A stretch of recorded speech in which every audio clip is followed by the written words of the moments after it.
Bon, il y a deux questions qui se posent, si on comprend bien. Est-ce qu'il faut continuer à essayer d'amadouer Donald Trump? Et est-ce que Versailles, surtout dans ce contexte, est le bon endroit? On va vous poser la question. Arnaud Le Gall, vous nous rejoignez à distance. Bonjour, vous êtes député La France Insoumise du Val d'Oise.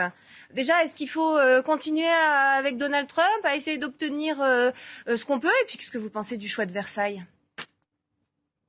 Bonjour, merci de votre invitation. Je suis aussi co-responsable du programme international de La France Insoumise.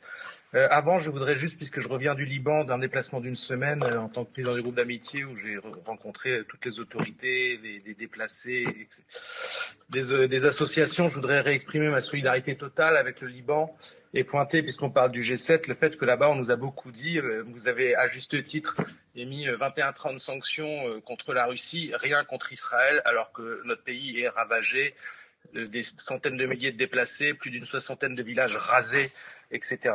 Donc ça, c'est dit, et ça, c'est au cœur du sujet du G7, parce que on voit bien que le G7, c'est une organisation totalement dépassée, qui ne parle pas des vrais sujets internationaux, et qui est juste une organisation où les chefs d'État négocient leur degré de dépendance et de la maltraitance de la part de Trump qu'ils sont prêts à accepter. Finalement, on en est là. C'est du masochisme, c'est ça que vous nous dites? Non, je ne rentrerai pas dans un tel lexique parce que je ne crois pas que c'est ça qui se passe. Mais en revanche, oui, c'est une forme de vassalisation acceptée par les chefs d'État européens. On l'a vu, vous l'avez dit à plusieurs reprises. Versailles, c'est Trump maltraite, y compris maltraite personnellement Emmanuel Macron, mais on le reçoit avec tous les égards. On a décalé le G7 pour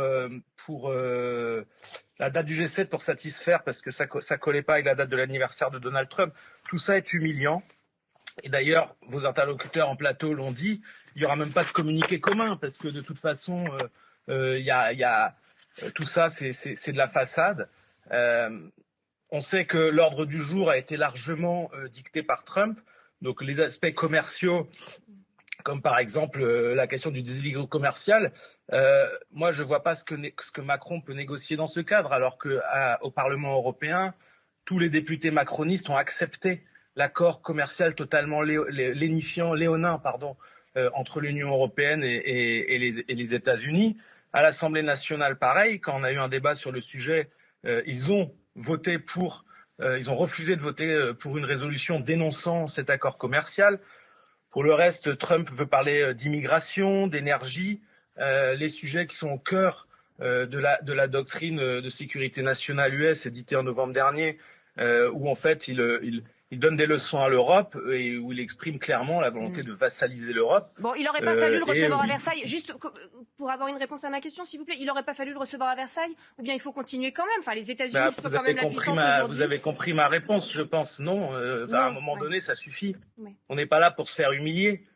Non. Et d'ailleurs, c'est pas simplement la question de Versailles que je questionne, c'est le cadre même du G7 que je questionne. C'est une organisation dépassée, je vous l'ai dit, où des chefs d'État négocient leur degré de dépendance et le niveau de maltraitance symbolique et matériel, parce que je rappelle quand même qu'on a affaire à un chef d'État qui a menacé d'annexer le Groenland, puissance européenne. Oui, tout à fait. On en est là. Alors, Arnaud Le Gall, vous entendez quand même cet argument que nous donne Marc Semo sur ce plateau, qui est appuyé par Alexandre Pérou. C'est quand même là où il y a des discussions qui sont en coulisses, qui sont malgré tout importantes. Ça reste des dirigeants de pays qui malgré tout, qui comptent sur l'ordre mondial, et en premier lieu les États-Unis.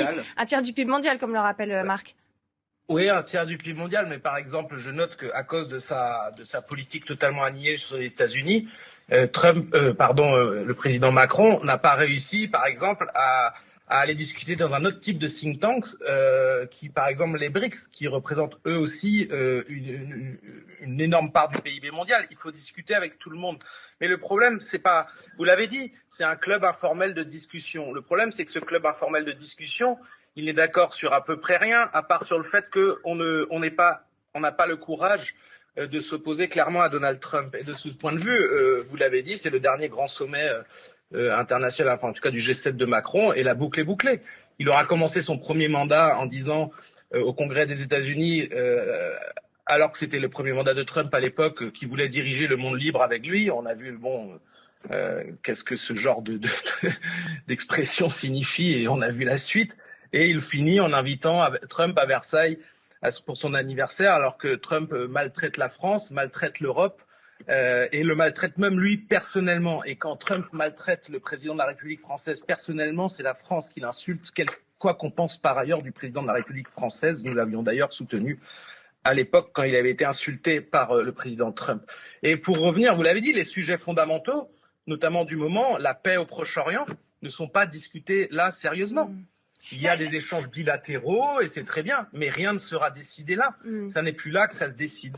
Et c'est là que potentiellement, pardon Arnaud Le Gall, c'est là que potentiellement peuvent reprendre des discussions entre Donald Trump et Volodymyr Zelensky, parce que pour l'instant le processus pour arriver à un arrêt de la guerre en Ukraine, il est complètement à l'arrêt. Vous en attendriez quoi, vous, dans quelle direction vous voudriez que ça reparte? Est-ce qu'il faut notamment reprendre les discussions avec le président russe Vladimir Poutine? On sait que Donald Trump, lorsqu'il a été réélu, il avait lancé l'idée que le G7 redevienne le G8 avec la présence de Vladimir Poutine. Tout à fait. Il s'est lui-même enlisé dans ses propres contradictions sur ce sujet comme sur tous les autres. Sur l'Ukraine, notre position, elle est connue depuis longtemps. Je ne vais pas la redévelopper ici. La guerre est enlisée, il faut absolument trouver les moyens d'en sortir.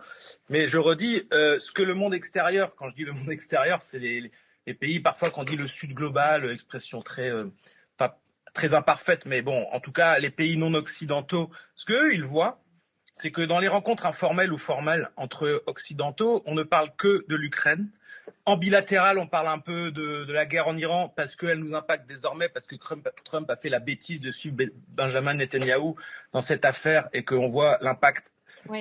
C'est quand même une guerre importante, Arnaud Le Gall. Sur notre économie. Arnaud Le Gall, je sais que vous voulez retourner sur le Proche-Orient. C'est une guerre importante, elle se déroule sur le sol européen. Vous dites que notre position sur l'Ukraine est connue. Enfin, il y a des voix assez qui peuvent diverger au sein de votre parti. On voudrait savoir juste précisément qu'est-ce que vous dites quand vous dites que cette guerre doit s'arrêter maintenant. Ça s'arrête sous quelles conditions exactement? Négociation, garantie de sécurité collective, retrait des territoires occupés, application des résolutions de l'ONU, force d'interposition onusienne si nécessaire, protection des centrales nucléaires. Mais encore une fois, je maintiens que pour que la voix de la France porte davantage dans le monde, il faudrait que les pays, qu'on ne parle pas que de l'Ukraine. Ah, mais on ne parle pas que de ça. Merci beaucoup, Arnaud Le Gall. Alors, au Liban, au Proche-Orient, à Gaza, on nous dit, vous avez mis 21 trains de sanctions contre la Russie, zéro on a entendu. contre Israël. Merci, Arnaud Le Gall. On va juste, il nous manque.